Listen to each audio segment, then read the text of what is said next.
Well, what's good, fellow beardists, beard enthusiasts, beard lovers? I wanted to come to you again with episode 2 of Brew with the Beard. And I do apologize to everybody for the tardiness of this episode. Reason being, I did record it last week, and in an effort to upload the episode, somehow the video file got corrupted and I was not able to re-record during the week. So I am recording it today, Saturday morning. Today is June 22nd. So we're officially into summer. You know, shout out to everybody that was being patient for the summer to be here. I got to be honest, I'm not really a hot weather person. I'm more of a cool to warm weather person, even though I am from the Caribbean. This hot weather shit it's the devil, as Major Hype would say. It's the devil. I don't really do this 110 degree weather crap. And apparently in Houston, this is normal. And people have told me wait until August. Really? I mean, it's June and it's going to be 105 today and humid. So you're telling me that this is going to get worse in August? Yeah, not looking forward to that. But uh, I will say that the weather has been beautiful to look at. It's been nice and sunny, but this humidity, I'm not a fan. So, yeah, that's something I have to look forward to. And, just got to bear with it. I mean, they say Houston is the most air conditioned city in the country, and I believe it. These air conditioning bills and electricity bills during the summer have to be sky high, and these energy companies make a lot of money based on that because the other day I woke up and it was about 90 degrees and I leave for work at 6:30 in the morning. The sun isn't even fully up yet. Why is it 90 something degrees? And I decide to wear a shirt and tie every day.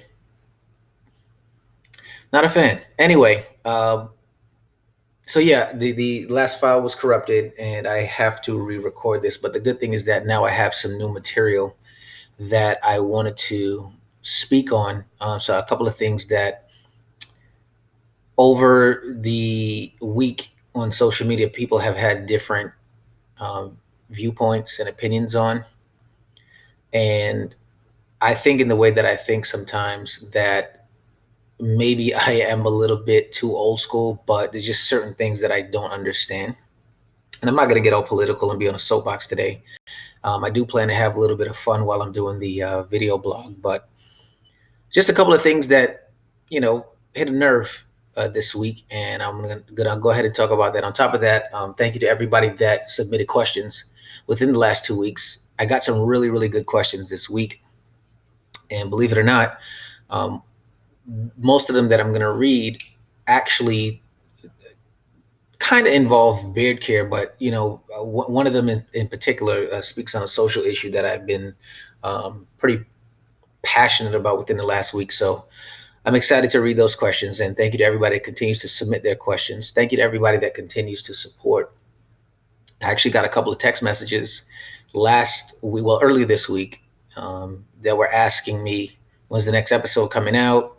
And I had to let a couple of people know due to the file getting corrupted that I had to re-record. But thank you to everybody that's actually tuning in and showing their support. So let's get to it. Not to the question portion just yet. Obviously, it's called Brew with the Beard for a reason. So let's talk about the brew. Shout out to Mr. He's So Funny, aka Carl Samuels, my chapter brother, for coming up with this drink. Now, I don't think that he invented this. I don't think that he invented it, but he did give it its name, and the name to me, 10 years later, is still hilarious. And I'll tell you how I first heard about this. So, Carl and I used to fet all the time, go to soca parties all the time. It doesn't matter what time of day. It could be 7 in the morning, from a previous night of drinking. We're going to a soca party if it's at 7 in the morning.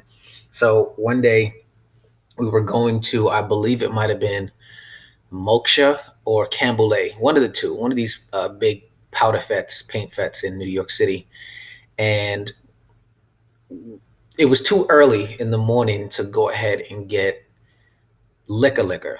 So I mean, we had a couple of things in at the crib, but it was too early to go get a fresh bottle. But we did have beer in the fridge, and we had orange juice. I mean, people go to brunch, they make mimosas with champagne. So the brew that I'm going to mix today is called a hood mosa.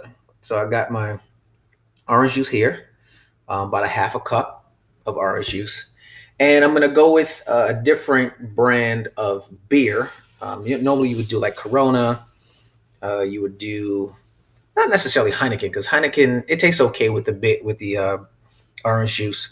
But I'm going to put it with a little twist today. So I'm going to go with Bud Light Lime.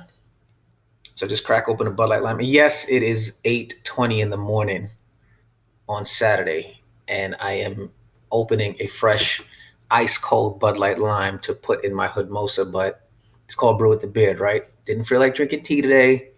Wasn't in a chocolate milk mood. Even though I can't drink that shit because I'm lactose intolerant. But I figured Saturday, it's been a long week. Why not start my day off, this beautiful Sabbath day, with a hood mosa? So I'm gonna go ahead and add my beer to the hood mosa. And again, I can't take credit for this beverage because my brother, Mr. Samuels, came up with this. Uh, Carl Samuels of CP2. Shout out to Fee and the twins. But hood mosas, man, they're pretty good with your breakfast. You know, whatever you choose to make. If it's gonna be your standard eggs and toast. If you're gonna do oatmeal, if you're looking to be healthy. If you're from the Caribbean, you're probably gonna do saltfish and bake. So early, ackee and saltfish, things of that nature. Provisions, banana and thing. Um, so yeah, hood mosas are really good. Some people do it on ice. I'm preferring not to do it on ice today because that's just gonna water down my beverage. So I'm gonna go ahead and do it without ice. But cheers to life. Cheers to love. Cheers to just pursuing your dreams, whatever they may be. And cheers to just being good people. All right. So down the hatch. Cheers to all my beardists and beard lovers.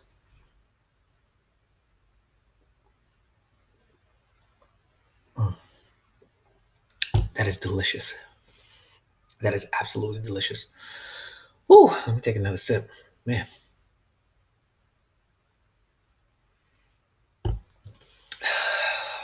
Hood mosas, everybody. Listen, it's inexpensive. You ain't gotta go to no brunch table to get this. Get your standard orange juice. And Bud Light limes are $6.99 for a 6-pack. So it's a little over $1 per bottle. Hood mosas, they're refreshing and they're delicious. So I had a pretty interesting week at work, and a lot of changes have been happening, and we're actually losing one of our best team members that I supervised at the time. And it's never a great thing to see somebody leave, especially when they're such an asset to your team. However, I'm never one to stifle somebody's growth. So, you know, I always encourage folks to seek bigger and better, as everybody should. Some people are comfortable in where they are, but if you're a true dreamer, you're never really comfortable where you are. And even when you achieve your dreams, there are going to be times that you're going to seek more dreams to accomplish. So shout out to everybody that is pursuing or actively pursuing a dream, or if you've had the inkling or the notion that you should be pursuing something and you're not sure what it is, get some things on paper. Whatever you've wanted to do, get them on paper and make a checklist and kind of put a timeline to these things, when you can accomplish them, what it will take, how long it will take. And you'll see that the motivation will kick in, especially when you get it on paper, because then you can see the visualization of your passions and your dreams.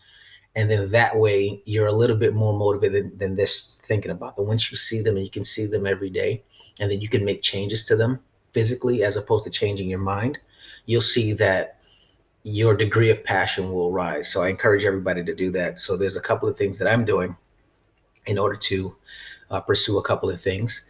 I've been, I wouldn't say teetering, but for lack of a better term, I have been teetering on pursuing my master's in public health. So I actually finished 3 online school applications this week, completed my uh, FAFSA application for financial aid. Also took a look at a bunch of different scholarships that I can apply for, which I will do this weekend. But I'm certainly excited to start my master's program in September of this year. If I do it full time, it'll be an 18-month program. If I pursue it part time, it will be 24.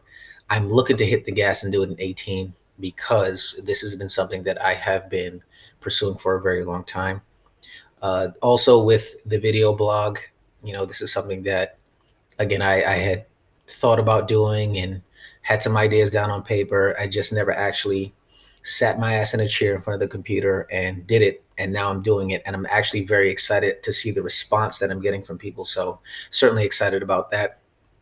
And of course, still have my fitness goals.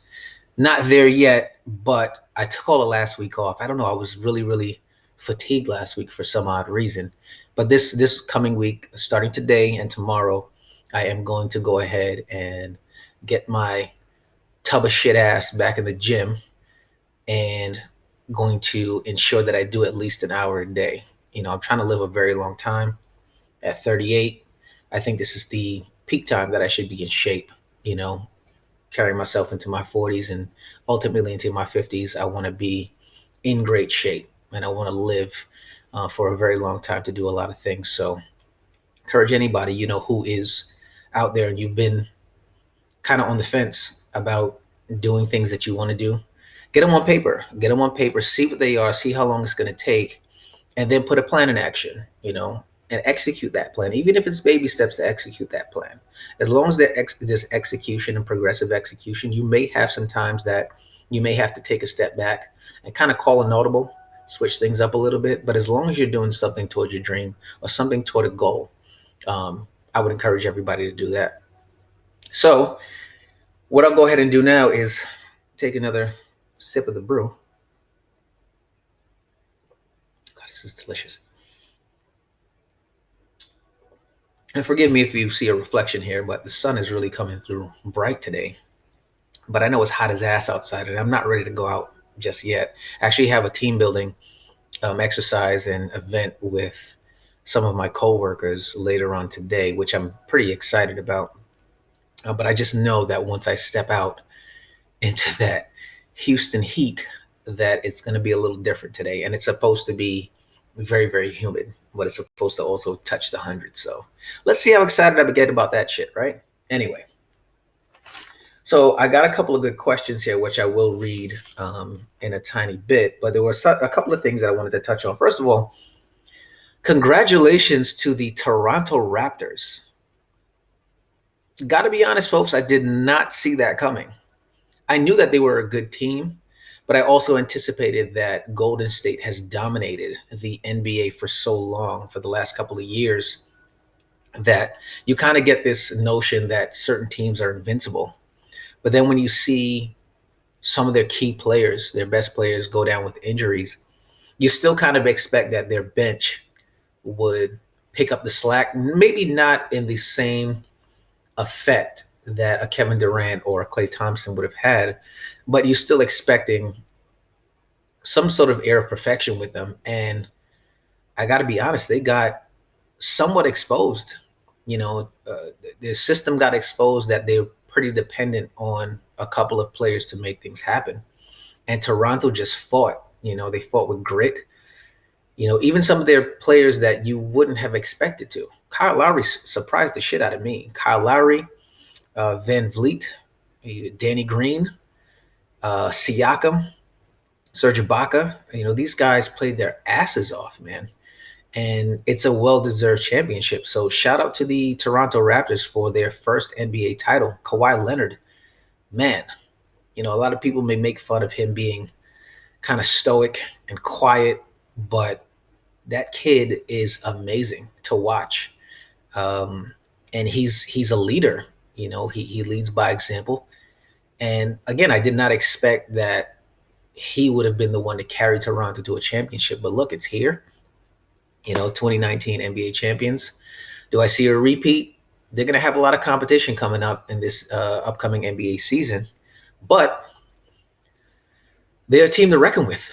I did not expect that, but it was a very fun series to watch. I didn't find a lull in the action at any point. Every game was competitive. So, excuse me, shout out to the Toronto Raptors on their first NBA title. I wish you guys many success. Of course, me being a Knicks fan, I don't see I don't see anything like that coming to the city anytime soon. There's still a lot of rebuilding to do, and gotta be honest with you, I'm tired of saying anytime anybody asks me what the Knicks gonna do. I'm tired of saying, "Oh, this is our year. This is our year." Time to just sit back and kind of watch it. So we'll go ahead and do that.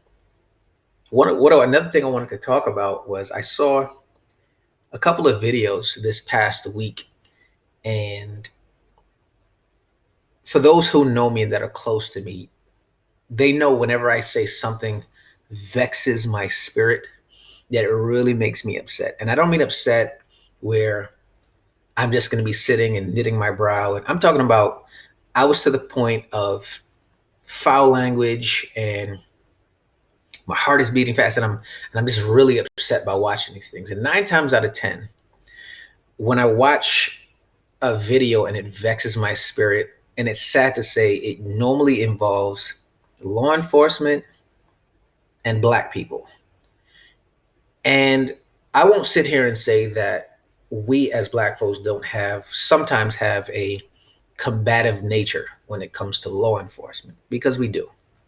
Anytime we get pulled over, or even if a cop approaches us, we don't even know what the cop needs. And a lot of times we already have this attitude like, well, why the fuck are you harassing me? What did I do?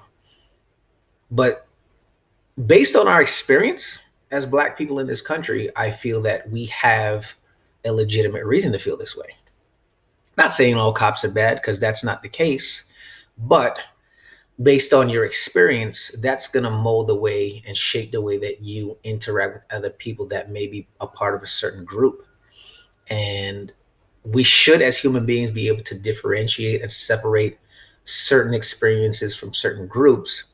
But when you see a consistent action from the certain groups, that's going to continue to mold your experience. Whether you're the person in that experience or not, that's still going to shape your idea. And we have a legitimate beef. So I saw 2 videos. The first video that I saw was a group of cops. I believe they were in Phoenix, Arizona, and they got a call that a little girl had stolen a Barbie doll from a Dollar Tree in Phoenix. And instead of approaching the family in a civil manner, these cops decided that they were going to surround the car with their guns drawn and use probably the most inappropriate language just to get these people to comply. Now, bear in mind, I am going to post the links to these different videos on the in the description for the video, but it just trips me out that as a civil servant, not only can you use this type of force to get people to comply, but then you can also use this type of language at people and expect them that just because you have this badge of authority that we're just supposed to go ahead and just listen and just comply. I serve the public as well. I'm in customer service and customer service management, patient access. And there's no way that I could talk to a customer the way that these cops speak to people. There's no way. It doesn't matter how much I'm right and the customer's wrong. Number one in the handbook that the customer's always right. But when it comes to law enforcement, it just seems that the cop is always right. And I always tell people in law enforcement, I have many friends in law enforcement, and I often ask them, I say, well, why do you all think that because it's the law that makes it right? Lawful and right are 2 different things. Just because it's the law does not make it right. And for them to pull their guns on a family of 3, a pregnant mother, a father, and a 4-year-old girl because she took a Barbie doll out of a Dollar Tree? Really? If anybody that's in law enforcement that's watching this, or anybody that is a an advocate for law enforcement. You may have family or friends that are in law enforcement. If you can explain that kind of rationale and that thinking for me, knowing what the call was and knowing how these cops reacted, if you can explain or justify why they needed to do that, I would love to hear it. Either in the comments, or you can address it at my email. You can send me a message through DM on Instagram at iRockABeard, or send me an email, iRockABeard@yahoo.com.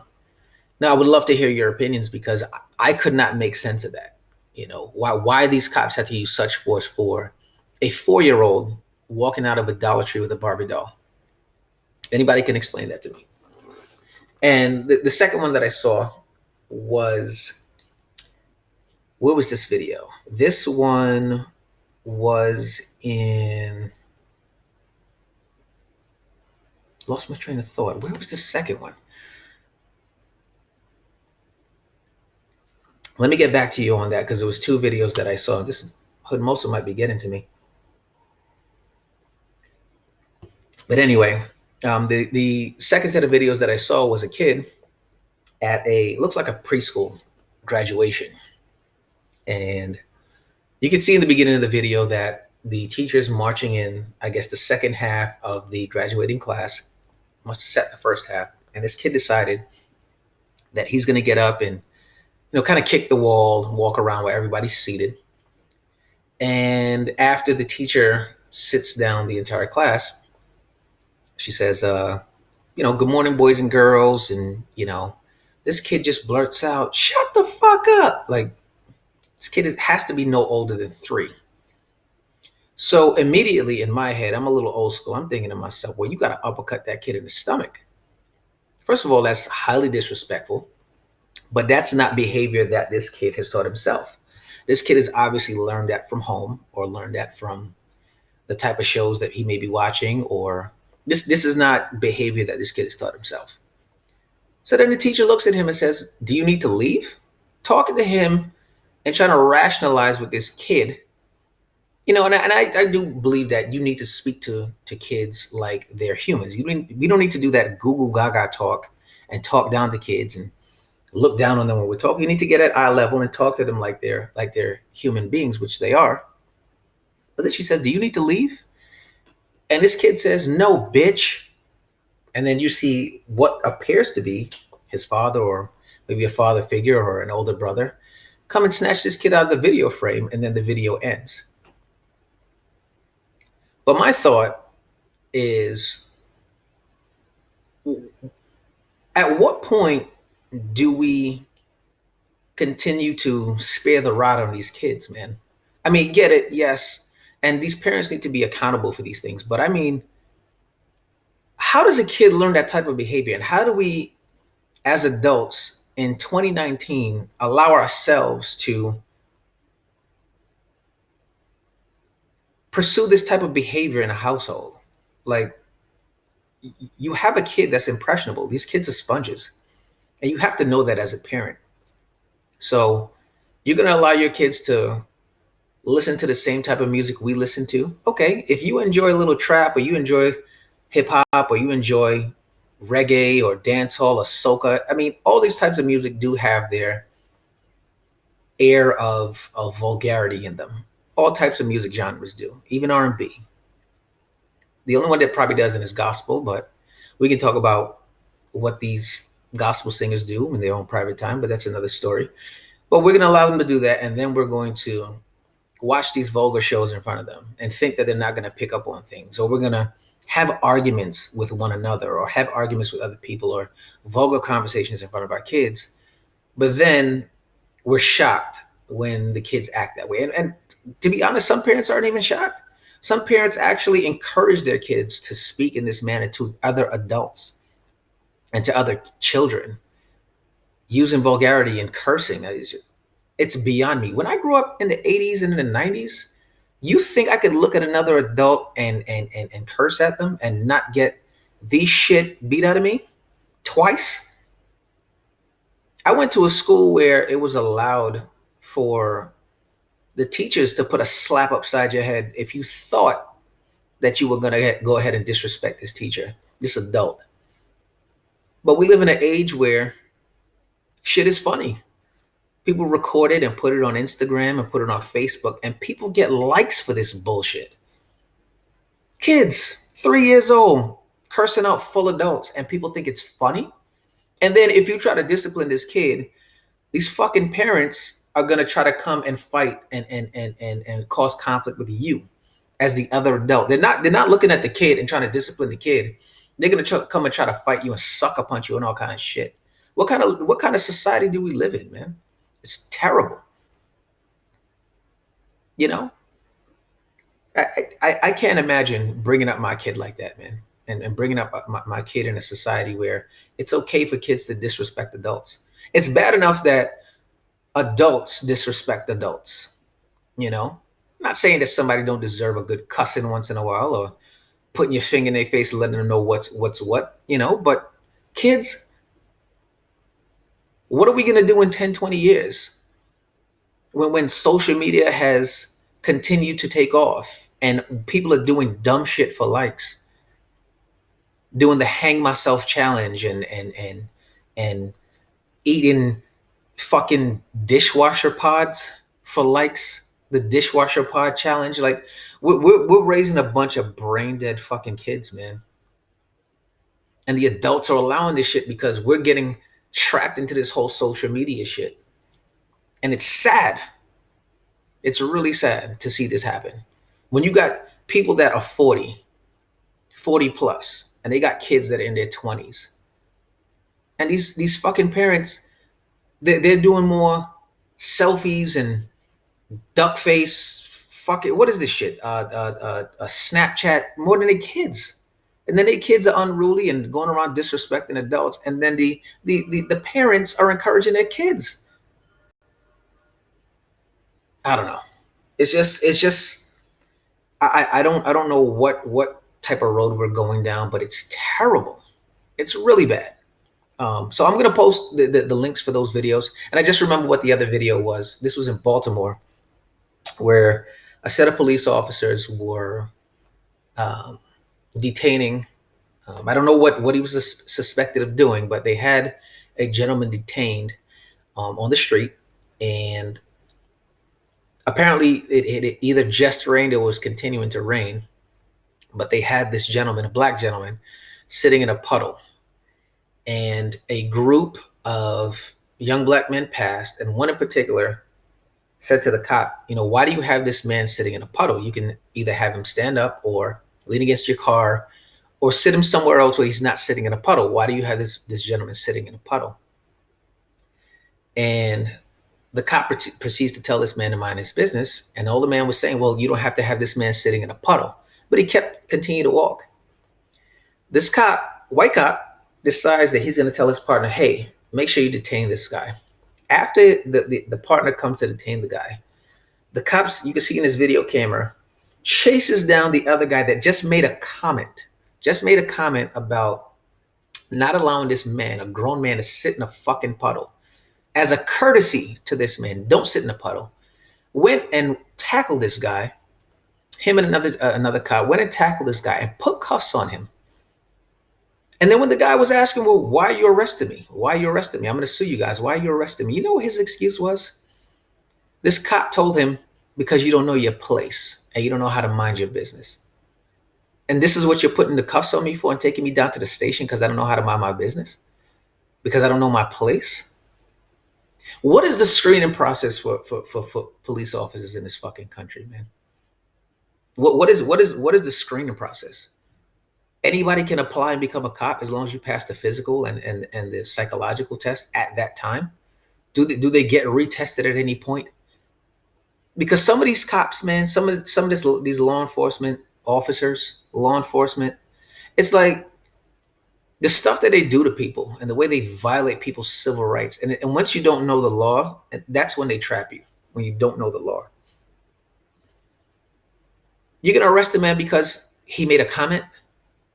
Because he doesn't know his place? What is his place? You're a public servant, sir. You're there to serve him, believe it or not. Not to just arrest him because he made a comment that you didn't like. So I'm going to post these videos, and I would love everybody to give their opinions, but three videos this week that just vexed my spirit, man. And I'm a pretty peaceful guy, but when I see crap like that, it's just like, wow, how does that happen? You know, I refuse to just sit and accept that this is the country that we live in, and a lot of people will say that this is America. Uh, Shout out to Childish Gambino for that song and the message that was in that song, but it can't be that simple. There has to be a deeper explanation than that, and there has to be some sort of resolve. You know, but I will post those links to those videos. Everybody, if you get a chance, just go ahead and click those links and take a look at those videos and leave your comments. So that we can possibly discuss this next week when I put out the other video blog. But anyway, I'm gonna go ahead and get to the questions. Take one more sip of my hood mosa. Okay, so I got three pretty good questions this week. So I'm going to go ahead and read the first one. One is from Sean R. And the title of the message is "My Girl and My Beard." Okay, let's see where this goes. What's good, Rock? Your beard is phenomenal. Thank you for your post and advice. Okay, I appreciate that. Thank you very much. Here's my dilemma. I've been growing my beard for about 6 months and I'm enjoying the journey, as you should. In the first few weeks, I was tempted to cut it, but I remained patient and I'm loving the look. Okay, good. All right, that's the main thing. Like I said in the first episode, you got to be patient with these things, man, because you're going to be tempted to cut it during the ugly stage, during the itchy stage. But of course, remain patient with it, continue to groom it, continue to shape it up, and you'll be fine. Okay. However, my girl recently confessed that she hates my facial hair and has asked me to cut it. As I reflect on the last couple of months, I noticed that our intimacy has noticeably tapered off. Wow. You think it's because of your beard? Or maybe there's something deeper than that? Because that's a little odd that just because you have facial hair now that your girl wouldn't be as intimate as she is. Okay.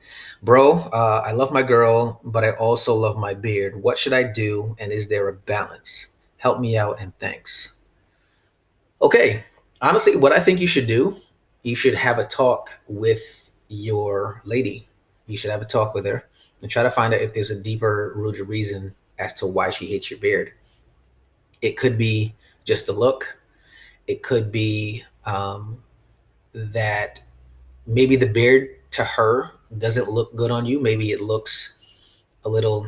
I've heard that beards look dirty and all that sort of stuff from different people, but me personally, I don't give a shit. I'm going to continue to grow my beard for my reasons. And it's your face, so nobody can really tell you what to do with your face. God gave you a beard for a reason. Some people choose to cut it. I don't. But I think there's a deeper rooted reason why she's saying that, and a deeper rooted reason as to why your intimacy has tapered off. You need to have that serious talk with her. And what I would do during that conversation, I wouldn't even bring up the beard because she may lean on that as an excuse as to why she's not as attracted to you anymore. There may be something deeper, So I would seriously sit down and have a conversation with her and try to find out what the reason is as to why she hasn't been as flirty or as close. It could be something deeper. But if you give her the chance to say that it's something else, but she comes back to the beard thing, that may be something you may want to consider as far as either staying in this relationship or not. Because if somebody's not willing to be intimate with you because you choose to grow your own facial hair, what are the other things that she may be kind of picky at when it comes to who you are, that she may be picky at and would want to change just because it makes her happy? I'm not saying you shouldn't make attempts to make your lady happy. I'm not saying that. But something as minuscule as growing your beard or how you style your hair or, your favorite color, like shit like that, that's petty, and if somebody really loves you, they can look at you and say, well, this is what he's choosing to do. I may not personally think it's the best thing for him to do or the most attractive thing, but I can tolerate it. It's not the worst thing in the world. He's not putting his hands on me. He's not going out there and getting drunk and embarrassing me. He's wearing a beard. It's not really that big a deal to me. But again, I'm no expert. But personally, I've heard people say that they don't like beards. They don't want their man to have a beard. And some men comply and some don't. It's your face. Like, why would somebody tell you what to do with your face? That's a concept that I've never understood. But again, if you're comfortable with either or, either shaving or growing your beard, then go by all means shave if that's what makes her happy. But if you like the look and you want to keep it, and this makes that upset that she's not even willing to, excuse me, to be intimate with you and to even express how she really feels about it, then you might want to reconsider being in that relationship. Just my opinion. Again, I'm no expert, but I'm just answering your question how I would answer it. It's your face. But have that conversation. Don't get upset during the conversation, whatever she says. Just sit and listen and allow her to speak. And again, something may come out of that. Something outside of her just saying, well, your beard is ugly. It may be something else. But if it's just your beard, that's something you may have to consider. All right, Sean, but I appreciate you submitting that question. All right. Oh, this hood mousse is delicious. I got to re up. Okay, question number 2. This comes from Kenny, and the title is called The Look. Okay, Rock, I'm happy to see you finally launch your brand. Appreciate you, Kenny. Super proud of you. Thank you. Quick question. Does your beard ever intimidate or shock people at first sight? Absolutely. Because here's the thing, Kenny. When people talk to me on the phone, because what I do on the job, I'm mostly on the phone. And when people finally meet me, when they hear me, I guarantee they don't think, first of all, that I'm black, and number 2, they don't think that I have locks or a beard. So when I finally meet them, the look that I get sometimes is, "You're Noel?" Like, yeah, I'm Noel. I'm the guy you spoke to on the phone 1,000 times, and you're finally getting to meet me. I've had that happen plenty of times where people think that I have a mean disposition about me because 9 times out of 10 I am in thought process. I am in thought mode, and I may have a bit of a knitted brow on my face, or I have a serious look on my face, and the beard does add to that look.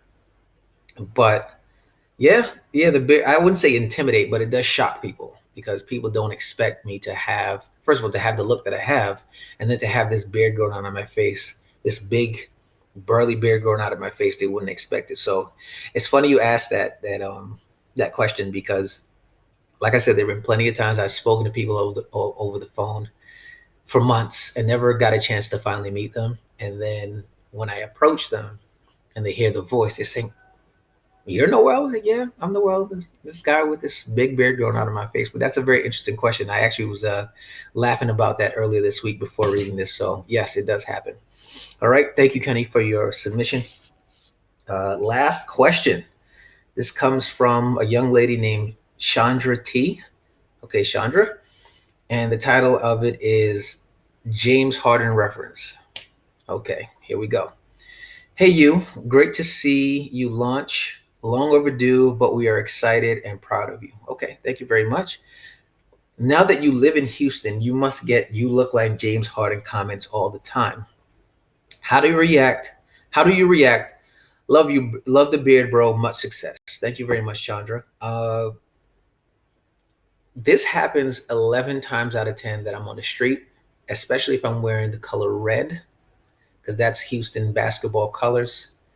Yes, there are people that, even though I am about 8 inches shorter than James Harden, maybe about 50 pounds lighter, and I have locks. So the fact that people would even stop what they're doing. I went into HEB the other day to get a couple of items for myself, and I literally saw it. I'm in a shirt and tie, slacks, shoes, and I still have my hospital ID on. And I saw the cashier at the register to my immediate right, and the customer that she was serving stop what they were doing, and they were peeking to see if this is really James Harden. And you might think, well, how do you know that that's what they were thinking? Well, the great ability that I have, this spidey sense that I have, something told me to look at what she was saying. And what I read was, is that James Harden? I don't see it. I don't see how I look. It's just the beard. And the man has a mohawk. I have full on locks. And that particular day, I didn't even have my hair up. I had my hair out. So I don't understand how people could think that I look like this guy. Not saying he's a bad looking guy or anything like that, but I don't look like him. I may resemble him because of the beard, but I don't look like him. There have been plenty of times that people say I'm standing in line looking to purchase something, or I'm at the gas station and somebody will approach and they'll say, "You know who you look like, right?" And me being who I am, I'll say, I don't know. I know I look like my dad or my mom. And they'll say, "You look like James Harden." And you know what I'll say to them? "Who is that? I've never heard of him." Fucking with them, fucking with people, right? And they're saying, "You never heard of James Harden? Houston Rockets?" hmm I'm I'm from New York. I love the Knicks, but I don't know who that guy is. And some people have legitimately gotten upset with me, saying, "How do you not know who the Beard is?" I said, "Well, that's me. I'm the Beard." "You mean this James Harden character? Does he play baseball or soccer?" Like I'm not sure. Just fucking with people, but I've gotten that reference 11 times out of 10. Kid you not? And it happens, and they always think that I'm either supposed to know who James Harden is, who I do, which I do, but they also think that I'm supposed to be delighted at the fact that they're pointing this out, number one, and they think that they're original in saying it. Like I've never heard this before. People always lead with, "I bet you hear this all the time." But if you think I hear it all the time, then why are you saying it? You think my intent was to go out there and grow a beard just to look like James? That wasn't my intent. If that was the intent, I wouldn't have locks, now would I? But yes, I do get that. I get that comment all the time, and it depends on my mood how I will answer. Sometimes I'll say, "Well, he looks like me," because I'm older than him. I'm a lot older than him. Uh, I'll get that reaction, or I'll play dumb. I, I've never heard of that guy. Who is he? Does he like some sort of politician? Like I don't know who that guy is. And of course, at the end of that interaction, I'll say, "I'm just messing with you. I know who he is." I get that all the time. But there may be once or twice where I have walked off and had the person under the impression like I did not know who James Harden was. And it's fun. It is absolutely hilarious to see people lose their shit because they think I don't know who James Harden is. But it's all in good fun. I don't mean to tease or anything like that, but it's all in good fun. But that's usually my reaction. You either go with the, "Yeah, I get that all the time," or I play dumb. And it's a lot of fun either way. So again, Chandra, thank you for your submission. Um, but that's it, guys. I'm gonna go ahead and post the links for those three videos, and I want everybody to take a look and give their honest opinion on what they think.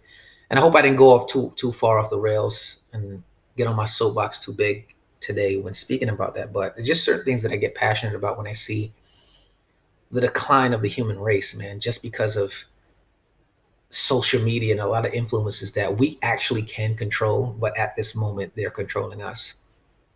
So this is the episode 2 for Brew with the Beard. Again, shout out to everybody that continues to submit questions and show support for this project. Got a lot of good things that I'm looking to do before the end of the year and into 2020. A lot of good program and workshop ideas that I've drummed up, and I'm getting a lot of help and a lot of support. So thank you to everybody that has been in my corner from day one. I sincerely appreciate it. For all those who have tried their hood mosa for the first time, it is delicious. Shout out to Carl again for presenting that idea to me for the hood mosa. Appreciate and love you guys. Make sure you enjoy your Saturday, enjoy your weekend, and peace and love. And I'll see you guys next week.